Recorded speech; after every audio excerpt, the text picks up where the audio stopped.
राहुल का ओबीसी अफसरों वाला वार, मोदी का चांदी के चम्मच वाला प्रहार, जनता परेशान, किस बात पर होगा मतदान। आरक्षण बना सबसे बड़ा हथियार, सोच में पड़ा चांद पर पहुंचने वाला देश, आजादी के 75 साल बाद भी जाति पर कलेश। क्या 2040 तक होगा 100% रिजर्वेशन?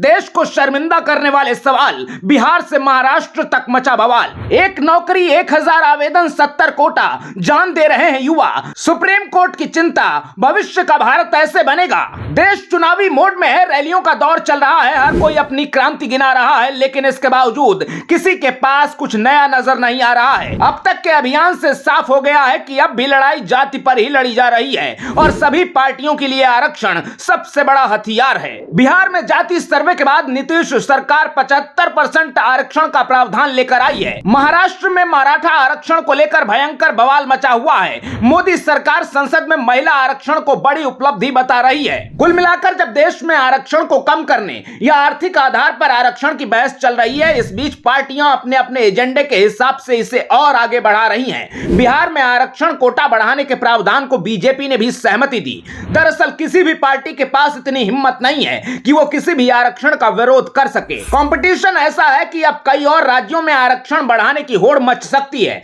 और इसका सीधा असर लोकसभा चुनाव पर भी दिखेगा। मध्य प्रदेश के चुनाव प्रचार में पीएम मोदी और राहुल गांधी के भाषण भी जाति के इर्द गिर्द घूम रहे हैं। पहले मोदी ने कहा कि एक ओबीसी प्रधानमंत्री को कांग्रेस पानी पी पी कर गाली देती है। जवाब में राहुल गांधी ने फिर एक बार ओबीसी अफसरों वाला सवाल पूछा। राहुल ने कहा, प्रधानमंत्री के साथ 90 सचिव मिलकर सरकार चलाते हैं, इन 90 में कितने ओबीसी अधिकारी हैं? पीएम मोदी कहते हैं कि ये ओबीसी सरकार है, तो इस बात का जवाब क्यों नहीं देते? मैं पूरे देश में लाखों युवाओं से मिला हूं, ज्यादातर दलित पिछड़े हैं जो बेरोजगार हैं। अगर 50% आबादी ओबीसी, तो सरकार में इनकी उतनी हिस्सेदारी क्यों नहीं है? तो वहीं पीएम मोदी ने अपनी रैली में कहा कि कांग्रेस जाति के नाम पर देश को बांट रही है और सत्ता के लिए लोगों को लड़वाना चाहती है। पीएम ने कहा कि कांग्रेस गाड़ी में रिवर्स गियर की तरह है, जो सिर्फ पीछे ले जाता है। देश को पीछे ले जाने में ये एक्सपर्ट हैं। जो लोग चांदी के चम्मच लेकर पैदा हुए, वो गरीबी को नहीं जानते।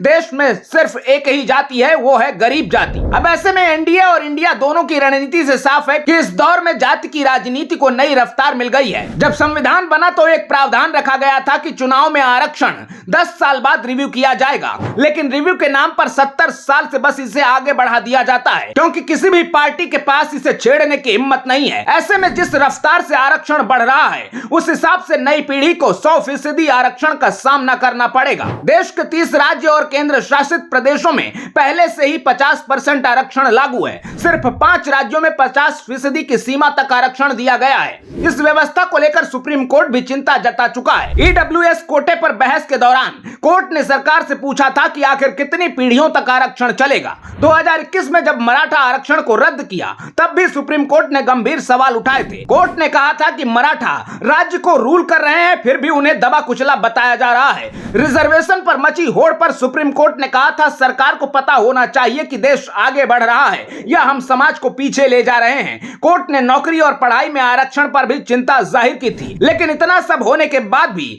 महाराष्ट्र फिर एक बार आरक्षण की आग में जल रहा है। बिहार में आरक्षण बढ़ाकर वोट मिलेंगे, इस बात पर जश्न चल रहा है। ऐसे में ये रिजर्वेशन समस्या है या समाधान? आप अपनी राय कमेंट बॉक्स में जरूर बताइएगा। आते रहिए। जय हिंद।